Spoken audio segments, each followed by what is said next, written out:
نشوف بقى الحكومه عملت ايه.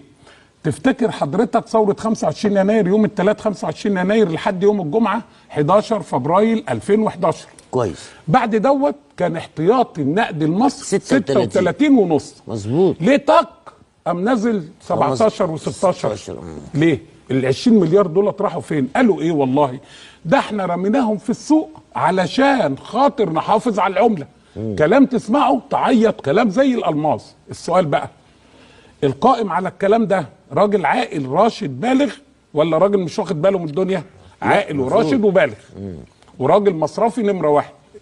اقول لحضرتك الفلوس دي اترمت ليه؟ اولا اترمت احنا ما كسبناش حاجه. طب ما الجنيه زاد اهو، الجنيه انخفض اهو، وصلنا ل7. اترمت ليه؟ في ناس في الفتره دي حبوا يهربوا اموالهم ولا انا فاهم غلط؟ لا اظن انك فاهم صح. انا فاهم صح؟ بتهيألي لما يكون الدولار اياميها ب5 جنيه وانا قاعد بدفع من الاحتياطي النقد اللي عندي علشان احافظ عليه ب5 جنيه، يبقى صلاح جوده لو معاه 5 مليون جنيه مصري من الورق الكنتاكي ده، لا سوري معلش، ورق اللي هو الملون بتاعنا ده، هاجي احوله هاخد $1,000,000 وانا خارج. مظبوط. طب لو بقى الدولار ب7 جنيه هاخد 700,000.